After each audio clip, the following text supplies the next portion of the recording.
It's episode 179 of the 359 podcast on Tuesday, February 14th, 2017. It's Valentine's Day, and you know what that means. You're here with your triage of CNET lovers. Roger Chang, Alfred Ng, and me, BVG. First.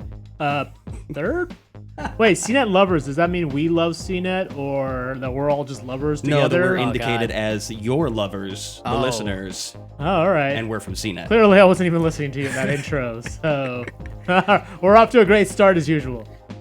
So we're going to be talking about... Oh, by the way, happy Valentine's Day, everyone. So we're Thanks for watching us on the day where you're supposed to, celebrate with a significant other or something. No, you should be watching us. Yes. Forget that. That's what I'm saying. Thank you. Forget that.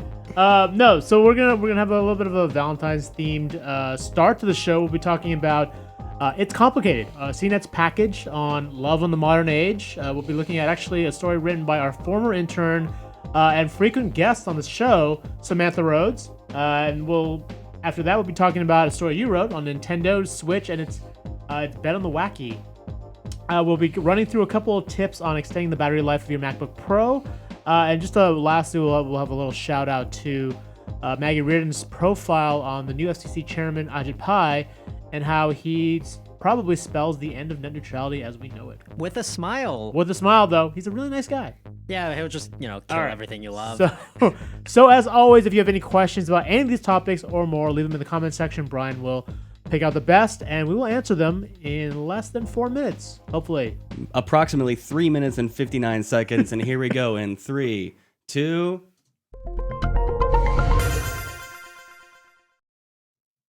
Welcome to the 359, where we talk about the wide seat, Go, right. Welcome to the 359, where we talk about the top tech of the day and all the crap we want to throw in. I'm Roger Chang. I'm Alfred Ng. Happy Valentine's Day. If you haven't noticed, our site is inundated with romance-themed stories. Our former intern, Samantha Rhodes, has an interesting piece in which she embarks on a VR date, and this is all part of the broader It's Complicated package. Check it out on CNET. Alfred, would you go on a VR date? No. Why not? None of that looked fun at all. There wasn't any food involved. I think a majority of my dates are just me eating and then, And mumbling? Pretty much. Yeah. So they don't have to hear anything I say. So I mean, it's kind of cool. You get to go see being in outer space and things like that. Right. Maybe if it was like a concert of a musician that you both liked or something. But if it's just one of the features that they mentioned actually was the ability to take a 360 photo of say your hotel room or wherever you are overseas, and sort of turn the setting of the VR room into that photo, which is kind of cool. Yeah. I don't think I would do that with a stranger.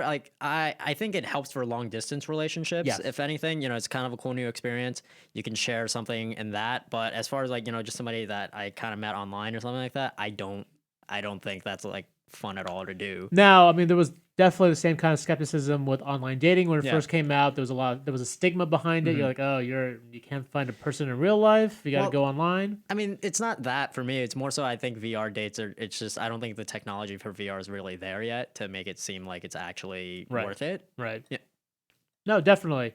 All right, next up, Alfred, you wrote about Nintendo. Yes, I spoke with some of the folks at Nintendo yesterday previewing the 1-2 Switch. And you know how in some of the previews, a lot of the games look really, wacky? Weird. Yeah, there's the one where you're milking a cow. Yep. And the one where you're feeling for how many balls are inside a wooden box. And the thing is, Nintendo knows exactly how goofy you look when you're playing these games, and they're kind of betting on that. So they're taking a jump back to kind of their wackier games. Yep. Games like WarioWare or, Duck Hunt even. Not even that wacky, but it's on that line where they want people to see how much fun you're having, and they want that experience to last with you, and you to that's basically what they want out of the Switch. And the idea, as you sort of wrote, was that they want the Switch to be kind of like a deck of cards that you can pull out. Yeah. There's almost a social element to it, right? Yeah. So you can play it anywhere and any time. That's kind of the big bet that they're making right now. All right. Next up, we've got Stephen Shanklin with a great piece on MacBook Pro. He bought one of the new MacBook Pros with a the touch bar, $3,000 investment. The very useful touch bar. Yeah, but there's a lot of controversy about the battery life. He actually got on the phone with Apple, with Google, with a bunch of folks to really get the details, and he came away with a couple of great tips. I'm just going to run them through, like dimming the screen, which surprisingly the MacBook Pro, the new one, runs a lot brighter in general, so dimming it actually will extend the battery life. That's an obvious one. Beware USB devices, which actually will wake part of the system that is in snooze mode usually. Use Safari, so don't use Chrome. Quit apps, close browser tabs, unplug dongles, and even watch videos in full screen mode and turn off the closed captioning. So a couple of easy tips for you. I know it's like This it's a is bit limited. it's so sad that this is what you need to get a 12-hour battery life out of a high-end laptop. It's Yep. like buying a really nice car and then being told like the only way you can save money on gas is driving like 5 miles an hour. Right. It's just what's the point? Right. And then lastly, just a shout out to Maggie Ridden and her profile on Ajit Pai, the new FCC chairman. He's a really nice guy. She kind of had a great look at his personality. He's actually a really smart guy, really well suited for the job. But he's probably the man who's going to be taking away net neutrality. So all those things you were talking about, all the protections that were put in place the last few years, you could probably say goodbye to most of them. But at least he'll be nice about it. Exactly. For more of these stories, check us out on CNET. I'm Roger Chang. I'm out for ding. Thanks for listening.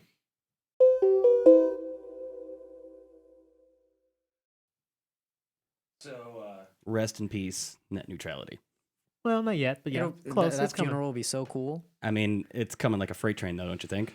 Yeah, he's been very aggressive. He's jumped on, and just as soon as he was promoted to chairman, he started putting out one move after another, one announcement after another, programs in place. So he's like Trump, he has been moving quickly. So let's talk about what that really means for those who really don't know how net neutrality plays, Yeah. what that truly means for a user side experience Yeah. on the internet. What will the lack of net neutrality result So in? ultimately, what was put in place was it 2013, 2014? Where are we now? 2017? No, 2015. Sorry. What was put in place was basically telephone style rules. It was basically something called Title II, which gave the FCC the power to enforce stricter rules to ensure that all internet traffic is treated equally. Like you couldn't really play favorites. And Title II is sort of it's basically the backbone to the law, to these rules, these guiding principles. What Ajit Pai has said in the past, he thinks those are overly onerous, that they're actually going to cut down on investment. They're gonna basically make companies reluctant to invest because they don't want to deal with these rules. So you sort of see the letter, you can sort of see where it's going with that, right? He's basically going to put in place, or he's going to sort of dismantle a lot of the regulations that were put in place the last few years for the protection of net neutrality. So he argues, again, this is supposed to spur investment, and that competition, just normal free market competition, will keep things in check. But a lot of consumer advocates feel that, without these laws in place, there's a lot of power is given back to the cable and telecom providers. Right. Layman's terms, Time Warner is going to ruin everything. Time Warner, well, AT&T, Comcast, not Time Warner necessarily. Time Warner makes Game of Thrones, and it's wonderful, and it's a content company. Have you But used Spectrum in a while? No, that's Time Warner Cable. That's right, Totally, okay. Two different companies. That's a totally different company. Fair enough. Time Warner has a whole issue about that. They're like, we're not the cable guys. We make Game of Thrones. We're awesome. So Until they get bought by AT&T, of course. there is weighable benefits to this. Benefits to removing laws? I mean, with the spurred competition, allegedly, you could actually see some aggressive advancements in speed and maybe service. Yeah, as long as you like paying way more for it. There it is. Yeah, I mean, part of the problem is that they can introduce all kinds of new business models, and you're starting to see it already. Prioritizing some traffic, AT&T's DirecTV Now video service doesn't count against your data if you're an AT&T customer, which is great for consumers, but Yeah. it also means that I'm willing to spend more time and money on DirecTV Now than say Netflix or YouTube or other services that do count against my data. Now, I know that there's been a lot of discussion and fear over what this could actually impact as far as content goes, outside of the fact that there will be greater tiers of availability, I guess maybe is the word. Would this actually have an impact on the kind of... are you going to see the internet police come down and say, you can't watch weird porn on the internet No, anymore? I don't think it's about that. not It's about more content. about the It's fact more that about speed, right? No, it's not just about speed. It's really about access to new kinds of content. Right. So Just to clear that up. Yeah, so for Netflix is going to be all right no matter what, right? Yeah. Because Netflix has the money and has the influence to ensure that its video traffic will get through to you perfectly. Mhm. What the problem is, the next Netflix, right? Or even something like Crackle, which we made jokes about before. Like no one watches Crackle for anything but comedians drinking coffee in cars or whatever. Those kinds of new startups may not have the chance because they don't have the money to like pay for preferred access, Right. or their service isn't going to get, the term is zero rated. Their service will count against your data. It's not going to get that kind of cushy deal that's say DirecTV Now or Go90 gets. So just props to Crackle, not to influence any kind of conflict of interest or whatever, but I like Crackle because they have the real Ghostbusters and News Radio on it. They have news radio? Mm-hmm. I'll have to go back to watch Crackle now. You like News Radio? That's I one of love my it. It's one of my favorite. favorite shows. Absolutely. Oh, Thank you for yeah. that. Yeah. Yeah, brilliant. I mean, even when they lost Phil Hartman, it was still okay. What is Yeah. News Radio? You're too young. Yeah, Okay, you weren't all right. born. No, that's not true. You were alive during News Radio. You were just very, very young. It was I forgot who created it, but it was Dave Foley and Stephen Root. Stephen Yeah. Root is probably best known as the Milton the Staple guy From The Office. from Office Space. Office Space, the He was Red also Stapler guy. Bill Dotree from King of the Hill. Right. Okay. And he was in Dodgeball, and he's an incredible voice actor. He was the boss in that, and Phil Hartman and Joe Rogan, one of his earliest roles. Andy Dick. Back before he lost his mind, and he was Right. actually legitimately one of the funniest parts of that show. Yeah. So Crackle, right on. Anybody out there have any input or concerns over the net neutrality alarm that might be raised? We'd love to hear from you. And some in of the the other chat. issues, I mean, from the initial question, like I asked Alfred this, would you use VR for dating? Like, could this be the online dating service of the future? I mean, didn't this kind of already happen in a creepier way with like Second Life? Well, yeah, but that wasn't VR. True. That was not- kind of like Sims kind of dating. Yeah, which is a you're- completely you're- different thing. People get you're married in World basically- of Warcraft like all the time. Exactly. You're True. like, you're staring at a PC I mean, screen. I think it's avatar to avatar. This think- is a little more transparent. I think if it was VR in the sense like the way that Mark Zuckerberg had demonstrated it in the IM the chat. Oculus Yeah, stuff, yeah. where you could like play games and like draw like swords and stuff and do all that stuff, that would be You know, kind share of photos with each other, and yeah. yeah. But like the way it is now, like the way in the article that we have, you know, it's just it's glorified 360 video. They need to stop calling it VR. Well, I mean, it is VR. You're Sexy marketing. You're in this digital space world, right? Yes. And it's the VR dating aspect. I mean, you're talking with another person. At least that does solve one of the big problems with VR. Is it's a very isolating technology. Yeah. Generally, you're kind of stuck there by yourself, experiencing this. You're like, this would be really cool. I wish I could talk to someone about Yeah.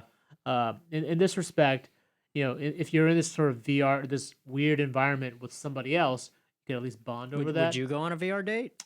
If I wasn't married, sure. You don't go Really? on dates? I don't like, go when on you're dates. married? No, I have a kid. We don't go on dates. Are you kidding me? That Yeah, was kind of new school. Like we really didn't do a whole lot of dating in my era. You hung out. You know, that was the PC term, I guess. true. I get. Well, I don't know.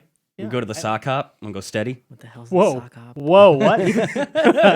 How old are you, We're Brian? making fun of Roger for being old. No, I mean, I went on dates. Yeah, I live in the city. go out. I've gone Yeah. out. Yeah. But And you would do that over virtual reality. What would you do? What would be an Yeah, ideal there's no VR food date? involved. I know that food's a big deal. I get it. You I can mean, just have like a I'm bag like, of snacks right I'm next like to you. Pretty sure like 85% of my dates involve food. Here we go. No, wait. You start a VR date, and then you have an Amazon drone drop off Prime Fresh. pizza. You just have a bag Or of chips pizza. with you the whole time. Yeah, your date. you're just munching on chips as you're doing the VR date. I mean, for me, it's kind of interesting if you take away all the other distractions besides the VR world, and it's just one person and another person talking to each other. That's Yeah, that's just like a webcam thing. I guess, yeah. Yeah. But I guess But in in VR, 360 video. I mean, Yeah. they've done long distance dating, Skype dating for a long time now. yeah. True. And yes, A lot of people I if- know if, met that way. Yeah, I could see this for folks in long distance relationships or marriages, like Yeah. doing this remotely, being able to like, say for me, like share my hotel room or share where I am in say Barcelona for Mobile World Congress with my wife and kid. That's kind of my wife. I don't think I'd have my kid in a VR headset yet, but I think that's pretty Soon cool. enough. Soon enough. Baby I mean, headset. Ooh, Think about how many relationships were spawned out my of first VR helmet. as gamers. People with a headset playing a game together. That's a date. You know. Yeah, In a lot of people's books.